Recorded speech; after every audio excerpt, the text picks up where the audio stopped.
নমস্কার বন্ধুরা, আমি রাজীব আবার আপনাদের সামনে হাজির হয়েছি একটি নতুন শর্ট ভিডিও নিয়ে। আজ আমি আপনাদের দেখাবো রানাঘাটের প্রাচীন ঐতিহ্য জোড়া শিব মন্দির। এই জোড়া শিব মন্দির অবস্থিত রানাঘাটের বড়বাজার অঞ্চলে। এই মন্দির নির্মাণ করেন রানাঘাটের প্রাচীন জমিদার বংশ পাল চৌধুরী বংশ। জমিদারি এখন না থাকলেও প্রাচীন ঐতিহ্য কিন্তু আজও বর্তমান রয়েছে। আর আপনারা এখন দেখুন পাল চৌধুরীদের দুর্গা দালান, এটি দুর্গাপুজোর সময় খোলা হয়।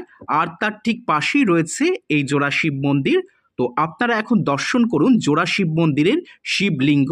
এখনও এই মন্দিরে প্রতিদিন শিবলিঙ্গের পুজো হয়। আর মন্দিরের গায়ে দেখা যাচ্ছে টেরাকোটার কাজ। তো জোড়া শিব মন্দির আপনাদের কেমন লাগলো জানাবেন। যদি ভালো লাগে তাহলে একটি লাইক দেবেন এবং চ্যানেলটিকে অবশ্যই সাবস্ক্রাইব করবেন। আপনাদের সাথে আবার কথা হচ্ছে পরবর্তী ভিডিওতে। নমস্কার।